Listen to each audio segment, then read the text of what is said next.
pas fait d'études très exhaustives là-dessus.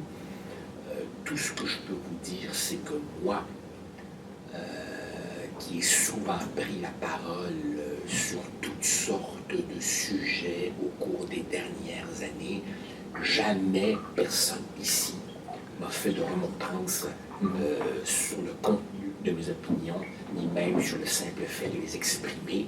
Jamais on ne m'a dit « fais attention, tu vas déplaire à un tel qui nous finance » ou jamais, jamais, jamais.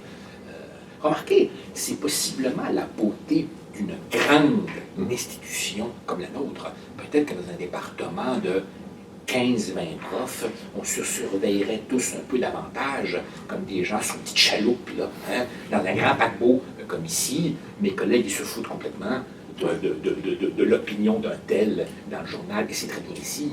Donc, s'il y a des universitaires, quelque part, sous haute surveillance idéologique, je n'en suis pas. Il y a aussi des impératifs plus institutionnels, plus internes, le publish or perish, les conditions auxquelles on vous donne l'agrégation, la titularisation, tout ça n'encourage pas la prise de parole. Si bien que quand vous regardez le Québec, qui prend position dans les débats publics? Ceux qui ont atteint le statut d'intouchable. Les Gérard Bouchard, les Pierre Fortin, etc. Les titulaires. Les titulaires. C'est très dommage. Ça va aussi très très loin. Hein? Regardez par exemple les tâches d'enseignement. La vérité oblige à dire qu'il y a des professeurs, chercheurs, qui justement misent tellement sur la recherche qu'ils s'arrangent pour n'enseigner qu'au cycle supérieur, où évidemment vous encadrez un petit nombre d'étudiants dont les mémoires de maîtrise ou les thèses de doctorat peuvent servir de piédestal à des publications scientifiques.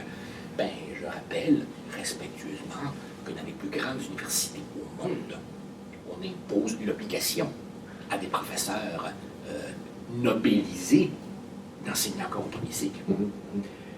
Or, évidemment, la réalité québécoise est que bien de nos étudiants compléteront des bacs en n'ayant eu devant eux que des chargés de cours. Certainement des gens fort bien intentionnés, mais aux prises eux aussi avec des contraintes financières, des objectifs de carrière, une absence même de locaux.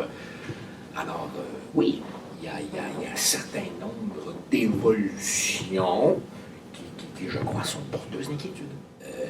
C'est-à-dire que à partir du moment où c'est l'institution au complet qui s'engage, ces bons coups ou ces mauvais coups rejaillissent sur l'ensemble.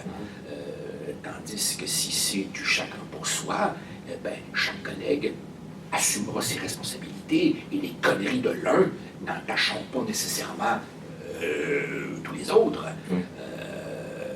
Mais bon, à tous égards et à tous les niveaux, je crois qu'une sorte de nouvelle vigilance est requise en raison de notre plus grande dépendance envers ce financement externe. Voyez-vous, je ne sens pas que nous sommes à la veille de réinvestissement massif de fonds publics. Cette question-là va de plus en plus se poser. Nos rapports avec les bailleurs de fonds.